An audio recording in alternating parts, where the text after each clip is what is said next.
আব্বা আব্বা মা কি রে গাদা কোন আলি ওয়ালাইকুম আসসালাম। আছি ভালো। চাকরির বেতনে টেয়া পাইছিস না বাবা? আমি আইসি শুরু বললাম না, আমি কষ্টে আছি কি দুঃখে আছি, আর তুমি এরকম চাকরি বেতনের টাকা পাইছো নাকি কথা কও। আব্বা কই আব্বা? আসো তোর বাপে খড়ি কাটবার গেছে হাইরে বাজারে নেবে। কই আব্বা একটু ডাক দাও তো। আরে টুটি হাড়ে আমার হাতে দে। চুপ মারো মা, আমার ভাল লাগতেছে না এসব তুমি। আসসালামু আলাইকুম আব্বা। ভালো আছো বাবা? আছি বাবা, ভালো আছো?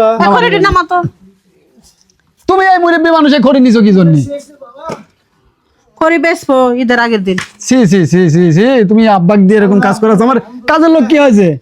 ও কাজের লোকের 5,000 করে টাকা দেওয়া লাগে, ওইটা আমি কি করি? আসোস কেমন? আছি আব্বা। আসলে বাদ দাও, পোলা কাছে টাকাটি নিয়ে আমারে দিয়ে দাও। তুই কি করবা? মার্কেটে যাবো, ধরো 700 কত। মা আমি বেতন আসলে ওইভাবে তুলতে পারি নাই, কার্ডে আছে, আমি টাকা ওটা মানে 10,000 টাকা আছে আব্বা, রাখেন। ওই আমি দুর্গা টাকা দাও। আহা, দেখছো কীর্তি কালাপ। জীবনটা জ্বালায় খেলো রে।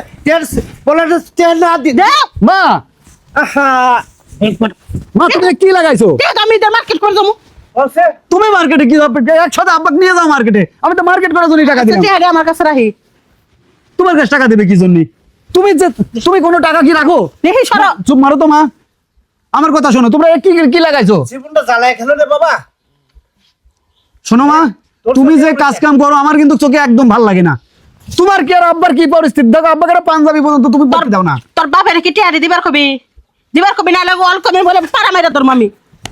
আমি কি করবে? দুইজনে কেবল আল্লাহ আমার মরণ দেয় না কি জন্য? আল্লাহ আমার মরণ দিতে পারে না? আসসালামু আলাইকুম মামা, ভালো আছেন? ওই গাদারা কেমন আইছে? আমরা কি হইছে? ওলা না আমার আইছে। হ্যাঁ, ঢাকা থেকে। ভাই ভালো আছেন? ভালো আছি। আমি যে খড়ি নিছি বাজারে নেবো বিক্রি করব। হ্যাঁ, ওলা আইছে আমার কটা টাকা দিছে হাতে। আমার কাছে বাবা মাইরেছে রে। এই যে দেখো বাবা কি করছে। মামা এ তুমি মারে টিভি মারে কি করছো? মানে তোমার থেকে লাগছে, আমি মারি নাই। চুপ করা। আমি হনো জামান না কাজ তাতে কথা কও। আর হুনো, এই যে বাইক নিয়ে ঢাকা শহর থেকে এত কষ্ট করে টিহা কাম করে নিয়ে বুঝান মামা, বুঝান আপনারা, ঠিক আছে, বুঝান আমার আর এই ভালো যে লাগে না। টিহারা নিয়ে দিছে বাপের কাছে, ঠিক আছে, তাহলে ছেলের বউরে নিয়ে জামাই নিয়ে সবাই নিয়ে মার্কেটে যাও একাত্রে। তুমি একা যাইবা কিন্নি কে?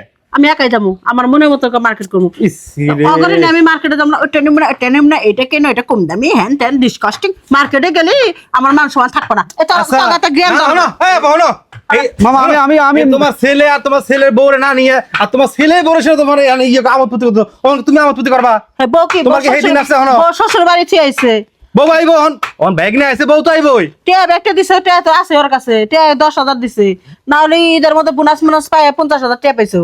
ইসি রে, এখন ছেলে আইছে, ছেলের বউ নিবা, তোমার হলো আমাকে দুলো বাড়ি নিবা, তুমি 4 জন মিলে যাবা মার্কেটে, যাই সবাই মিলে আনন্দ ফুর্তি করে মার্কেট করে আইবা। তুমি একলা গেলে কেমনে হইবো? আমার অশান্তি তার ভাল লাগতেছে না মামা। ভাই শোনো, আমি এই ঘর বাড়ি মারি সব বেচে দেবো, বেচে দিয়ে আমি দেশনদারি হয়ে যাবো, আমি আর থাকবো না। এখন শোনো, ব্যাকটেরি আমি মিলে মিলে পারি না। যেভাবেই হোক মামা, এখন আপনার বোন আমার হলো খালা, আমার ভাই, আর যেভাবেই হোক খালারে বুঝাইয়া হ্যাঁ আপাতত বুঝাই ঠান্ডা করা লাগবে। তার কারণ এই অবস্থা আসলে আব্বা কিভাবে চলে। তুমি মামারে কও, মামার বোন নিয়ে মামা চলে যাক। চলো মামা, আপনি নিয়ে যান, আপনার বোনকে আপনি নিয়ে যান। হ্যাঁ ভাই, শোনো, আপনার বলি দিয়ে দাও। পাগলামি করলে হবো খালি। না, কি করুম? এখন আপাতত আমার জীবনটা জ্বালায় শেষ করে দিছে। যাই হোক, তার তো লগে লগে আবার পোলাটা শেষ করছে। চলো ভাই দাঁড়াও, শোনো খালু, এখন খালারা যেভাবে হোক বুঝার লাগবো, এইভাবে তো আসলে চলে না। এখন খালা তো আসলে একটু পাগলামি করতে চান। মামা আপনার এটা- শোনো ব্যাগ না, মাথা গরম করো না। দুলা ভাই শোনেন, যেহেতু আপা রাগ করে গেছে গা, হ্যাঁ মাথা গরম, ঠিক আছে, তাহলে আপা আহুকো এখন এলাকাবাসী নিয়ে মেম্বার সাহেব আইনে এটা বিকেল বেলা একটা সমাধান করে দিবনি। রাগারাগি করেন না। ব্যাগ না, তুমি আইছো, তুমি ঘরে যাও, তুমি একটু রেস্ট করো। আচ্ছা, আচ্ছা ঠিক আছে। বসেন, আপনি বসেন। পাল্টাও। ভাই আসো, ভাই আসো। আচ্ছা ঠিক আছে।